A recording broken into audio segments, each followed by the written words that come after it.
Après le semis, après le repiquage, après la plantation, après la taille, après le tutorage, on se retrouve pour tout simplement bouturer nos tomates et plus précisément les gourmands de nos tomates. Puisque techniquement parlant, ce n'est pas les branches de la tomate qu'on va bouturer, mais les gourmands qu'on aura laissé pousser et qu'on va pouvoir mettre en terre pour obtenir ainsi de nouveaux plants et multiplier énormément nos tomates, nos plants de tomates qu'on pouvait avoir au départ. Très économique, très ludique, très intéressant aussi comme expérience. Je vous montre ça tout de suite.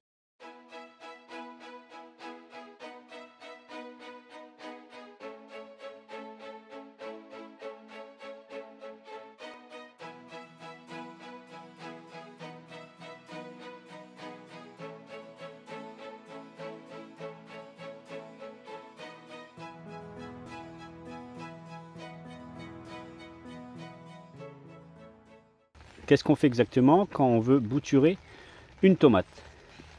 Alors la tomate, dites-vous bien que vous avez une tige centrale qu'on peut voir ici. Vous avez des feuilles qu'on peut voir de chaque côté. Donc en fait, on pourrait dire que c'est une branche, mais non, techniquement c'est une feuille. Toute cette feuille de la tomate est reliée à la tige. Et en fait, à l'aisselle de la feuille et de la tige principale, on peut voir qu'on a un petit gourmand là qu'on peut casser tout simplement. Vous avez des gourmands un peu plus gros comme celui-là et on va peut-être prendre un sécateur pour le couper. Clairement les gourmands commencent à l'aisselle des premières feuilles, donc les plus importants seront forcément en bas. Donc là par exemple si je coupe celui du bas, on voit tout de suite qu'il va être beaucoup plus grand, beaucoup plus beau que un gourmand que je pourrais prendre vers ici et qu'on a coupé tous ensemble. J'en profite également tout simplement pour faire la taille. Je vous renvoie vers la vidéo, je ne vais pas vous expliquer pourquoi je taille, c'est pas le but ici. Et la pluie qui recommence avec l'orage qui arrive. Ici c'est encore mieux, on a un énorme gourmand que vous pouvez voir tout ici. La tige principale en fait elle est là. On la devine parce que c'est elle qui a le premier bouquet de fleurs qui est bien développé. Et là on a un gourmand qui fait plus que 40 cm. Donc là on arrive vraiment à des gourmands très intéressants et c'est ceux-là qu'on va pouvoir récupérer pour faire nos boutures après. Alors évidemment ceux-là, si vous les cassez à la main, vous allez risquer de déchirer la plante, de l'abîmer plus qu'autre chose. Donc ce qu'on va faire, c'est qu'on va utiliser un sécateur bien aiguisé, ou alors vous utilisez une paire de ciseaux et on peut le couper. Et là vous retrouvez vraiment avec un beau gourmand, hein. Ceux qui prennent un petit gourmand de 10 cm et qui essayent de faire des boutures et puis qui vous disent que ça sert à rien, forcément c'est pas le but. Là on est vers le 20 mai avec un gourmand aussi gros, il y a 1 cm minimum de tige, aussi grand. Là effectivement oui vous allez pouvoir le planter et il sera beaucoup plus grand qu'un petit plant. Et surtout ce qu'on va essayer de récupérer, et ça c'est le Graal, là je ne sais pas si vous le verrez à l'écran, on a un gourmand qui a commencé à faire des fleurs. Et pourquoi c'est très intéressant? Parce que la bouture reproduit à l'identique le plant de tomate. Et comme c'est pas des plants greffés ni F1, je suis sûr d'avoir là mes tomates Pyros. Elles sont relativement précoces et très productives, adaptées à la Bretagne, donc c'est pour ça que je l'ai fait. Et du coup, là, le gourmand, dès qu'il va s'enraciner, il aura déjà reçu le signal de se reproduire à fond, parce qu'il aura les fruits. Mais pour vraiment donner le signal à la plante, ce qu'on fera, et je vous le fais en direct, c'est qu'on arrachera, on va arracher les futures fleurs. Ça va stresser la plante, elle va dire, oulala, il y a un problème, il faut que je me reproduise. Et elle va en refaire très très vite. Et là, du coup, vous allez gagner du temps parce que vous avez un énorme plant. Et en plus, qui va faire une mise à fruit plus rapidement que des plants classiques. Parce que ce sont des boutures. Mais j'ai encore beaucoup mieux que le gourmand qu'on vient de voir. Rappelez-vous la vidéo sur la plantation de la tomate. Je l'avais faite relativement tôt, justement pour pouvoir avoir des gourmands très très grands. Là on a un pied de tomate qui fait pratiquement 1 mètre de haut.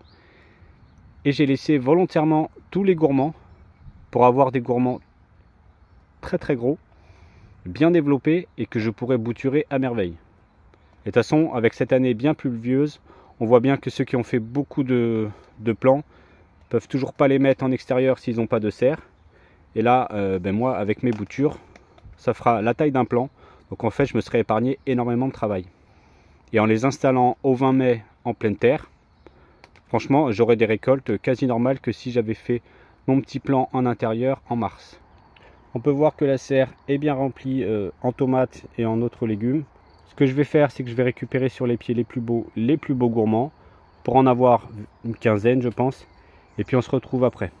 Là, il m'arrivait un truc hyper sympa, c'est qu'à la base du pied ici, le gourmand avait poussé un peu dans le terreau, ce qui fait qu'on peut voir que il y a un début de racine qui s'est fait à la base du gourmand, parce que le gourmand poussait un peu comme ça, si on veut. Donc il prenait son énergie du plan mère et il a commencé à développer ses propres racines. Là, vous mettez ça dans la terre, ça part direct en 2 jours. C'est le mieux qu'on puisse faire. Et voilà, en quelques minutes, on peut se retrouver avec des dizaines et des dizaines de gourmands. Et quand on voit la taille de celui-ci là, avec plein de fleurs, vous mettez ça en terre, c'est sûr que là, il y a de la ressource, il y a de la vigueur. Et plutôt que de démarrer avec un tout petit pied chétif, là vous démarrez avec quelque chose comme ça, qui est pratiquement à 45 cm de haut. Bon ben c'est génial. Par contre, pourquoi on taille les gourmands sur les tomates aussi? Parce que sinon, vous avez des gourmands, 2 gourmands, et du coup ça buissonne de partout. Ça, on voit que c'est un gourmand, et pourtant cette tige là est elle-même un gourmand. Comme pour toute bouture, que ce soit des légumes ou des fleurs ou des arbustes, on va habiller la bouture. Donc là on voit qu'on a une très très belle bouture. Comme elle est fourchue à la fin, je vais la casser histoire d'avoir une tige droite. Et on va essayer de dégarnir sur 20 cm. Habiller une bouture, souvent ça revient à la déshabiller. On prend le sécateur, on enlève le gourmand du gourmand. On enlève évidemment le bouquet floral. Et là on se retrouve avec une bouture de 40 cm qu'on va pouvoir enfoncer dans le sol. Maintenant que nos boutures sont bien prêtes, il n'y a plus qu'à prolonger ma ligne de tomates. Parce qu'en fait, ici, il y avait des salades qu'on a mangées au fur et à mesure tout le printemps.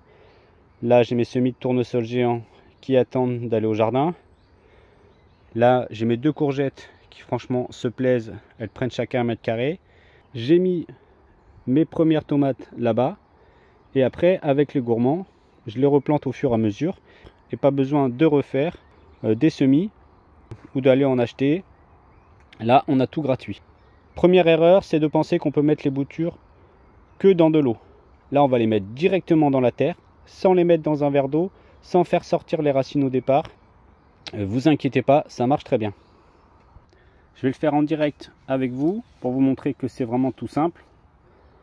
Ce qu'on va faire, c'est qu'on va essayer de chercher le plus profond possible pour que la terre soit bien humide et que notre bouture après ait plein d'eau.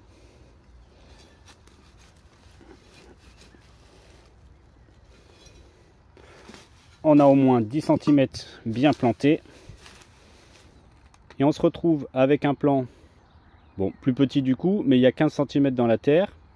Il commence déjà à faner parce que évidemment faut pas trop tarder, il faut éviter de faire ça s'il fait 30 degrés aussi. Et moi je vais me dépêcher d'aller mettre cela en pleine terre. Au bout de quelques heures, vous risquez de retrouver votre plant comme ça et vous dites aïe, c'est fichu, ça poussera jamais. Dites-vous bien qu'il faut 4-5 jours pour que les racines se développent. Même s'il pleut, surtout en ce moment, on arrosera 1 litre par jour sur chaque bouture pour être sûr que ça garde bien humide tout autour et que la terre se colle bien et que les racines se développent. Ici, j'ai pas eu de bol, ça s'est carrément fait manger par les limaces. Donc vous aurez de la casse, surtout en extérieur. Là, j'ai fait une vidéo sur les limaces. Tout ce qu'on met dehors est mangé systématiquement par les limaces.